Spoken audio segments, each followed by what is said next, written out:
स्वागत है LNMU notes में।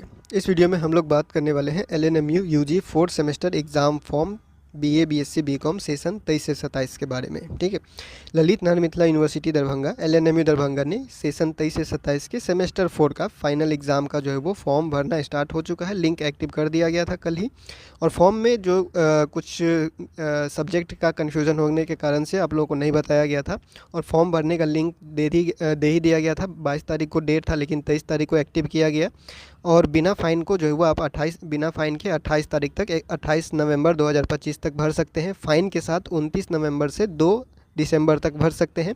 एग्ज़ाम फॉर्म का जो करेक्शन विंडो होगा, हालांकि फॉर्म में कुछ जो है वो चेंज करने का तो मौका दिया ही नहीं जा रहा है, लेकिन फिर भी यहाँ पे एडिट करने का डेट दिया हुआ है कि फॉर्म में कुछ गलती हो जाता है तो सुधार जो है वो आप 3 तारीख और 4 तारीख यानी 3 दिसंबर और 4 दिसंबर को कर सकते हैं।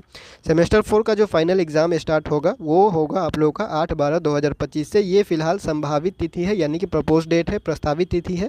100% होगा इसका कोई गारंटी नहीं है। 100% तभी होता है जब एग्ज़ाम का रूटीन आता है, क्योंकि आप लोग जो है वो 3 बार एग्ज़ाम दे चुके हैं, first semester, second semester, third semester, तो आप लोगों को पता ही होगा रूटीन जब आता है तभी डेट को फिक्स किया जाता है। ठीक है, तो फिलहाल 8 तारीख से 8/12/2025 से सेमेस्टर 4 सेशन 23-27 के एग्ज़ाम स्टार्ट हो सकता है। अब आपको एग्ज़ाम फॉर्म भरने के लिए क्या करना है, लिंक वगैरह आपको दे ही दिया गया था। चार्ज आपको पता ही होगा, यानी एग्ज़ाम फॉर्म भरने में कितना पैसा लगता है, तो 600 रुपया जैसे कि पहले लगा हुआ था वैसे ही लगेगा, उतना ही लगेगा। और यूपीआई से या फिर कार्ड से करते हैं तो 10 रुपया या फिर 15 रुपया एक्स्ट्रा लेके चलिए।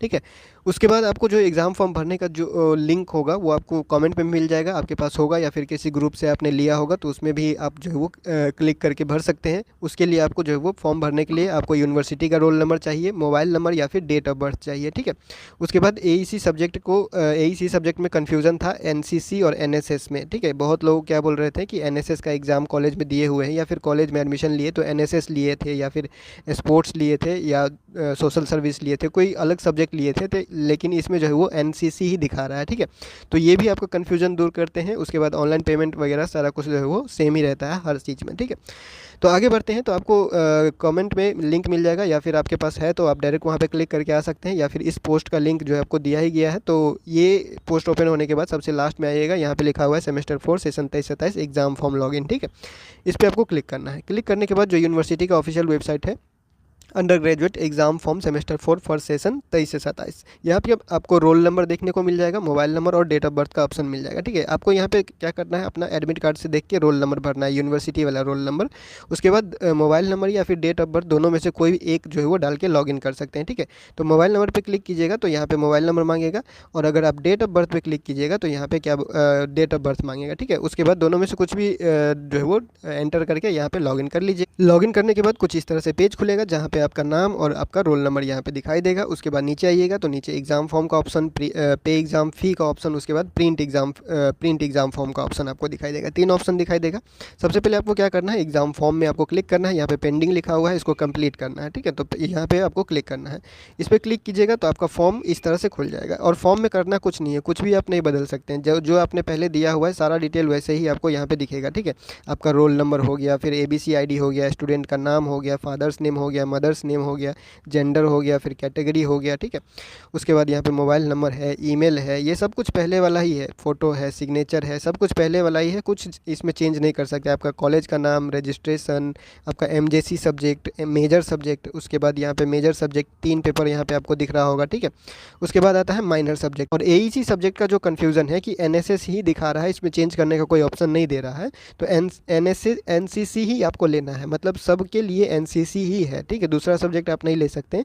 आपको हम 1-2 कॉलेज का नोटिस दिखा देते हैं, उसमें लिखा हुआ है कि NCC ही लेना है, दूसरा सब्जेक्ट आप नहीं ले सकते। पहले अगर कॉलेज में दिया हुआ है तो उसमें कोई दिक्कत नहीं है, NSS लिए हुए थे, एग्ज़ाम NSS का दिए हुए थे कॉलेज में जाके, उससे कोई दिक्कत नहीं होने वाला है, वो लोग अपना स्तर से अपना लेवल पे मैनेज करेगा। ठीक है, तो यूनिवर्सिटी की तरफ से NCC को फिक्स किया गया है, तो यही सब्जेक्ट आपको लेना है। हम आपको नोटिस दिखाते हैं।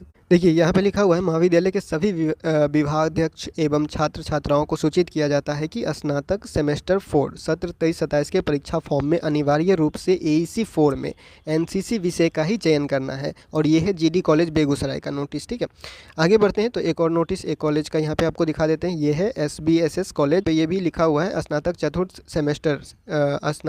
सेमेस्टर सेशन 23 से 27, यहाँ पे 25 लिखा हुआ है, 27 होगा, कि छात्र छात्राओं को सूचित किया जाता है कि AEC 4 में परीक्षा नियंत्रक द्वारा दूरभाष से प्राप्त आदेश के आलोक में सभी छात्र छात्राओं को एनसीसी, एनएसएस, सोशल सर्विस में सिर्फ एनसीसी में ही पढ़ाई एवं परीक्षा होगी। अतः सभी छात्र छात्राओं को एनसीसी में ही परीक्षा फॉर्म भरेंगे। ठीक है, तो आपको यहाँ से क्लियर हो गया कि आपको सिर्फ एनसीसी ही लेना है, यानी कि एनसीसी ही दिया हुआ है, इसमें कोई दिक्कत नहीं है, उसमें कोई चेंज होगा ही नहीं, क्योंकि वो यूनिवर्सिटी की तरफ से फिक्स कर दिया गया है सबके लिए। ठीक है, कोई भी आप स्टूडेंट है, कहीं का भी स्टूडेंट है, ललित नारायण मिथिला यूनिवर्सिटी एलएनएमयू दरभंगा के अंदर है, तो आपको एनसीसी ही लेना पड़ेगा। एनसीसी फिक्स कर दिया गया है सब्जेक्ट को। ठीक है, कॉलेज में कोई एग्जाम दिए हुए थे उससे फ़र्क नहीं पड़ेगा, वो मार्क आपको वहाँ पे मिल जाएगा। ठीक है, तो ये एनसीसी सब्जेक्ट वाला क्लियर हो। तो इतना करने के बाद आपको सबमिट पे क्लिक कर देना है, क्योंकि सब कुछ भरा ही हुआ है, करना तो कुछ है नहीं। ठीक है, तो सबमिट पे क्लिक करना है। सबमिट पे क्लिक करने के बाद आपका फॉर्म सबमिट हो जाएगा। Form exam form submitted successfully, okay पे क्लिक करना है। ओके पे क्लिक करने के बाद आपको पेमेंट मांगेगा। पेमेंट कितना, यहाँ पे 600 रुपया दिखा रहा है। और आपको पेमेंट देखिए, हम आपको पेमेंट करने से पहले हर बार एक बात बताते हैं कि एक मोबाइल से कर रहे हैं, मतलब एक ही मोबाइल से फॉर्म भर रहे हैं और एक ही मोबाइल, उसी मोबाइल से आप पेमेंट कर रहे हैं। तो ऐसा गलती नहीं कीजिएगा अगर यूपीआई से कर रहे हैं तो। ठीक है, क्योंकि यूपीआई से अगर सेम मोबाइल से दोनों काम कीजिएगा तो पेमेंट अटकने का जो है वो चांस रहता है। तो अगर आप पेमेंट किसी और मोबाइल से करें और फॉर्म किसी और मोबाइल से भरें, अगर यूपीआई से कर रहे हैं तो ठीक रहेगा। अगर एटीएम कार्ड से कर रहे हैं, डेबिट कार्ड से कर रहे हैं, तो सेम मोबाइल से करते हैं तो भी ज़्यादा दिक्कत नहीं है, क्योंकि उसमें ओटीपी आ जाता है, आपको पेज छोड़ के जाना नहीं पड़ता है। ठीक है, जैसे एक पेज यहाँ पे खुला हुआ है, एक पेज यहाँ पे खुला हुआ है सेम मोबाइल में, तो इस पेज से इस पेज में जाइएगा। जैसे यहाँ पे एग्ज़ाम फॉर्म खुला हुआ है, यहाँ पे फ़ोन पे आपका खुला हुआ है, तो इस पेज से इस पेज फ़ोन पे में आप चले जाते हैं। तब तक ये क्या होता है, कभी कभी ये जो एग्ज़ाम फॉर्म वाला पेज है, पेमेंट वाला पेज, वो रिफ्रेश हो जाता है। आप यहाँ से फ़ोन पे से पेमेंट कर देते हैं, लेकिन यहाँ पे अपडेट नहीं होता है, तो वो पेमेंट अटक जाता है। ठीक है, तो अगर दो मोबाइल से कर रहे हैं तो ज़्यादा दिक्कत नहीं होगा। अगर आप एक ही मोबाइल से कर रहे हैं तो यूपीआई से ना करें तो बेटर रहेगा। अगर आपका पेमेंट करने के बाद भी अटक जाता है पेमेंट, तो यहाँ पे 48 घंटा वेट करने को कहा गया है। 48 घंटा वेट कीजिएगा। अगर नहीं होता है, बैंक स्टेटमेंट चेक कीजिएगा। 48 से 72 घंटा, 1 से 2 दिन इंतजार कीजिएगा। उसके बाद जो वेबसाइट पे कॉन्टैक्ट नंबर दिया हुआ है उस पर आप कॉन्टैक्ट कर सकते हैं। ठीक है, तो यहाँ पे क्या करना है, पे नाउ पे क्लिक करना है। पे नाउ पे क्लिक कीजिएगा, उसके बाद आपको जो है कुछ इस तरह से पेज खुलेगा और यहाँ पे टाइम चल रहा होता है 5 मिनट। आप 4 मिनट लेके चलिए। ठीक है, 4 मिनट कुछ सेकंड जब भी आप खोलते हैं तभी स्टार्ट हो जाता है। यहाँ पे 600 रुपया दिखाता है। कार्ड का ऑप्शन है, यूपीआई का ऑप्शन है और नेट बैंकिंग का ऑप्शन है। जो भी ऑप्शन आपके पास अवेलेबल है उससे पेमेंट कर दीजिएगा।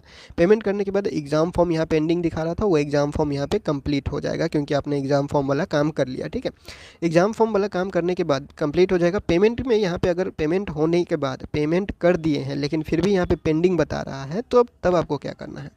देखिए, पेमेंट आपने सक्सेसफुली कर दिया है, यानी पेमेंट आपके अकाउंट से कट गया है और पेंडिंग दिखा रहा है पेमेंट, तो आपको क्या करना है, चेक पेमेंट स्टेटस पे क्लिक करना है। ठीक है, ये रजिस्ट्रेशन वाला पेज पे आने के बाद ये जो चेक पेमेंट स्टेटस है इस पर आपको क्लिक करना है। उस पर क्लिक करने के बाद आपको यहाँ पे रोल नंबर डालना है। ठीक है, अपना रोल नंबर डालिएगा। रोल नंबर डालने के बाद यहाँ पे आपको ट्रांजैक्शन आईडी मांगेगा। ठीक है, यहाँ पे ट्रांजैक्शन आईडी ऑटोमेटिक आ जाता है। यहाँ पे रोल नंबर डालिएगा तो यहाँ पे ट्रांजैक्शन आईडी आ जाएगा। अगर एक बार पेमेंट किए हैं तो 1 दिखाई देगा, अगर 2 बार पेमेंट किए हैं तो 2 दिखाई देगा। कुछ एक बार यहाँ पे पेमेंट हुआ है तो 1 ही दिखा रहा है, 2 बार कीजिएगा तो 2 नंबर आ जाएगा, 3 बार कीजिएगा तो 3 नंबर आ जाएगा, यानी अलग अलग आईडी आ जाएगा। ठीक है, तो यहाँ पे आपको क्या करना है, रोल नंबर डालना है, ऑटोमेटिक यहाँ पे आईडी आ जाएगा। यहाँ पे क्लिक करके जो है वो सिलेक्ट कीजिएगा। सिलेक्ट करने के बाद यहाँ पे जो निकल के आता है, यहाँ पे इस तरह से यह सिलेक्टेड रहेगा, या फिर 2-3 दिखा रहा है तो तीनों में या फिर दोनों में एक एक करके जो है वो सिलेक्ट कर दिएगा। ठीक है, सिलेक्ट करने के बाद यहाँ पे आपको सर्च स्टेटस पे जो है वो क्लिक करना है। सर्च स्टेटस पे क्लिक करने के बाद आपको यहाँ पे आपका जो स्टेटस है पेमेंट का वो दिखाई देगा। अगर यहाँ पे सक्सेस दिखा रहा है तो आपका प्रिंट हो जाएगा। ठीक है, अगर सक्सेस नहीं दिखा रहा है, फेल दिखा रहा है, यहाँ पे अगर आपने 2-3 बार पेमेंट कर दिया है तो 2-3 ट्रांजैक्शन आईडी दिखाई देगा लिस्ट में। तीनों में चेक कर लीजिएगा, दोनों में, या फिर सिंगल है तो सिंगल में चेक कर लीजिएगा। यहाँ पे अगर सक्सेस दिखा रहा है, ठीक है, यहाँ पे टाइम वगैरह दिखाई देगा, क्या चीज़ से पेमेंट किया है वो दिखाई देगा। ठीक है, तो सारा कुछ यहाँ पे दिखाई देगा। दिखाई देने के बाद आपको क्या करना है, ये सक्सेस यहाँ पे दिखाई देगा, उसके बाद आपको कुछ नहीं करना है, फिर से इस पेज को काटना है और फिर से लॉगिन करना है। ठीक है, यहाँ पे अगर स्टेटस में सक्सेस दिखा दिया पेमेंट का, तब आपको जो है वो प्रिंट हो जाएगा। तब आपका जो ये पेमेंट पेंडिंग वाला ऑप्शन है वो हट जाएगा और यहाँ पे आ जाएगा कंप्लीटेड। ठीक है, तब आपको जो है वो पे एग्जाम फी का जो जगह पे जो है वो कंप्लीट हो जाएगा। उसके बाद आप जो है वो प्रिंट एग्जाम फॉर्म पे क्लिक करके जो है वो एग्जाम फॉर्म अपना प्रिंट कर सकते हैं। ठीक है, तो इस तरह से आप जो है वो एग्जाम फॉर्म अपना भर सकते हैं सेमेस्टर 4 सेशन 23 से 27 का एलएनएमयू दरभंगा का। और बाकी जो भी जानकारी होगा वो जैसे जैसे नोटिस आएगा यूनिवर्सिटी की तरफ से आपको बता दिया जाएगा, अपडेट कर दिया जाएगा। फिलहाल इस वीडियो में इतना ही, मिलते हैं अगले वीडियो में अगले अपडेट के साथ एलएनएमयू नोट्स की यूट्यूब चैनल।